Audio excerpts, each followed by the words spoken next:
बीना राय एक प्रमुख बॉलीवुड अभिनेत्री थीं, जिन्होंने 1950 और 1960 के दशक के दौरान काफी प्रसिद्धि हासिल की। अपनी शास्त्रीय सुंदरता और सुंदर अभिनय के लिए जानी जाने वाली उन्होंने अपने यादगार अभिनय से हिंदी सिनेमा पर एक महत्वपूर्ण छाप छोड़ी। बीना राय का जन्म 1931 में लाहौर, ब्रिटिश भारत में हुआ था। उनका असली नाम कृष्णा सरीन था।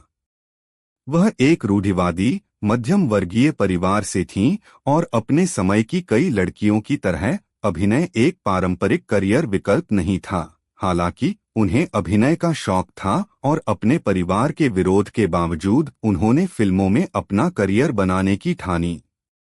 जब वह लखनऊ के इसाबेला थोबर्न कॉलेज में छात्रा थीं, तब उन्हें प्रसिद्ध फिल्म निर्माता किशोर साहू की production company Taj Mahal pictures के टैलेंट हंट का एक विज्ञापन मिला। अपने परिवार की जानकारी के बिना उसने प्रतियोगिता में भाग लिया और जीत हासिल की। इस जीत से उनके फिल्मी करियर की शुरुआत हुई। बीना राय की पहली फिल्म किशोर साहू द्वारा निर्देशित काली घटा थी। फिल्म ने सामान्य रूप से अच्छा प्रदर्शन किया, लेकिन इससे उन्हें तुरंत प्रसिद्धि नहीं मिली। अपने दौर की कई अभिनेत्रियों की तरह उन्हें नरगिस, मधुबाला और मीना कुमारी जैसे स्थापित सितारों से कड़ी प्रतिस्पर्धा का सामना करना पड़ा। अपने करियर के शुरुआती वर्षों में बीना राय को अपना नाम बनाने के लिए कड़ी मेहनत करनी पड़ी। बॉलीवुड उद्योग एक पुरुष प्रधान स्थान था, जहां केवल कुछ अभिनेत्रियां ही स्थायी प्रभाव छोड़ने में सफल रहीं। हालांकि बीना राय दृढ़ निश्चयी थीं और उनकी सुंदरता और प्रतिभा पर धीरे धीरे फिल्म निर्माताओं की नजर पड़ने लगी। बीना राय को बड़ा ब्रेक अनारकली से मिला, जिसमें उन्होंने महान वैश्या की मुख्य भूमिका निभाई, जिसे राजकुमार सलीम से प्यार हो जाता है। यह फिल्म व्यावसायिक रूप से बहुत सफल रही और उन्हें सुर्खियों में ला दिया। दुखद प्रेम कहानी के साथ अनारकली के उनके किरदार ने दर्शकों पर अमिट छाप छोड़ी। उन्हें यह सफलता ताज महल से मिली, जिसमें उन्होंने प्रदीप कुमार के साथ मुमताज महल की भूमिका निभाई, जो ऐतिहासिक रोमांस पर आधारित एक और बेहद लोकप्रिय फिल्म थी। इन भूमिकाओं ने बीना राय को ऐतिहासिक फिल्मों में बॉलीवुड की अग्रणी नायिकाओं में से एक के रूप में स्थापित किया। उल्लेखनीय फिल्में। उनकी कुछ उल्लेखनीय फिल्में शामिल हैं। घूंघट, जिसके लिए उन्होंने सर्वश्रेष्ठ अभिनेत्री का फिल्मफेयर पुरस्कार जीता। चंगेज खान, दुर्गेश नंदिनी, चलती का नाम गाड़ी, जहां उन्होंने प्रतिष्ठित किशोर कुमार की कॉमेडी में एक छोटी सी भूमिका निभाई।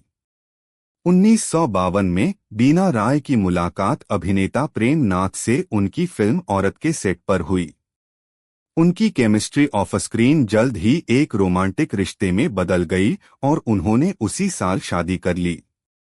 असल जिंदगी में यह जोड़ी बॉलीवुड की सबसे प्रतिष्ठित जोड़ियों में से एक बन गई। शादी के बाद उन्होंने अपनी खुद की प्रोडक्शन कंपनी बनाई और एक साथ कई फिल्मों में काम किया। हालांकि एक जोड़ी के रूप में उनकी फिल्में हमेशा सफल नहीं रहीं।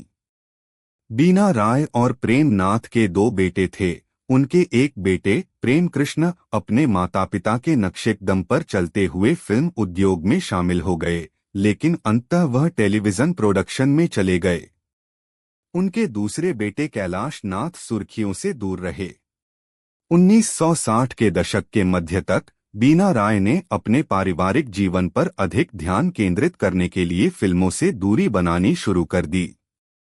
उन्होंने कम फिल्में दिखाईं और जैसे जैसे बॉलीवुड में रुझान अधिक समसामयिक कहानियों की ओर बढ़ा और सायरा बानो, वैजयंतीमाला और अन्य जैसी युवा अभिनेत्रियों ने केंद्र में कदम रखा, बीना राय ने शालीनतापूर्वक अभिनय से संन्यास ले लिया।